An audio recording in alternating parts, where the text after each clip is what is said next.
I loved every second of it. I got to tell you, you guys killed it on this one. Um, I think it just hammers home another thing we've learned again and again in movies is you never trust an ancient artifact. They're always bad news.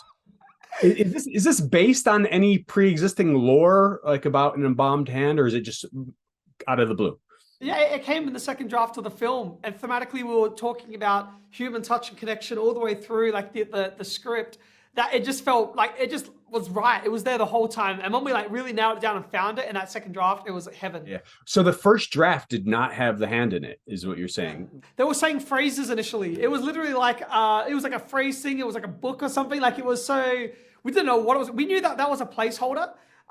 Yeah, so that came. And then when we later. found like the hand's just a physical representation was of there the whole what we're time. talking about in the film. So when it got found, it's like, oh, of course, you know. Yeah. I mean, this movie's getting a lot of love for its authenticity, while also incorporating like classic horror traditions and tropes. And I mean, you know, like the negative connotation, but like tradition staples. Like, how important was it to you guys to sort of find that blend, like make it, you know, classic horror, but like find something really authentic in it as well? We definitely wanted it to work as a horror film and as a drama film, and also didn't want to shy away from the fact that it's a horror film.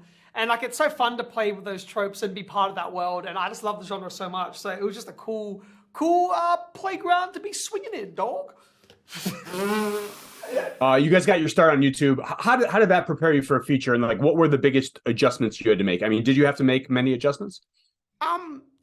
It helped us with compromising and like understanding what we were after and how to get certain things. We were lucky enough that we had worked on films before YouTube. So we used to crew on films before we did the YouTube stuff. So we knew what we were getting ourselves into, but it was kind of relieving in a way because, you know, you get to work with so many other talented creatives that specialize in certain fields instead of trying to do everything yourself. So it was kind of like rewarding. Yeah, rewarding.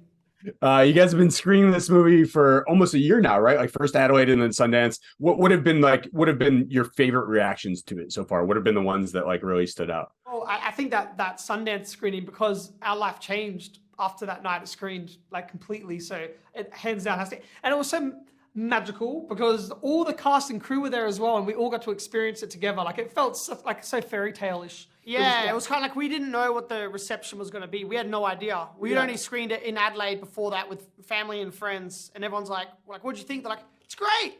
But we had no idea where it would lead to. An amazing screening was when we recently went back to Australia when people had heard about the film, and there was a screening there that was really amazing. Yeah, and like, we were like they were taking seats from next door and stuffing it into the theater so as many people could go in there as possible. Yeah. Everyone was so hyped. People were fainting. Yeah, the really subtle things that like Australianisms that we put in there like really hit. It was like a really awesome experience, like going back to Australia with the film. Yeah. Yeah, that was one of the best ones, I'd say.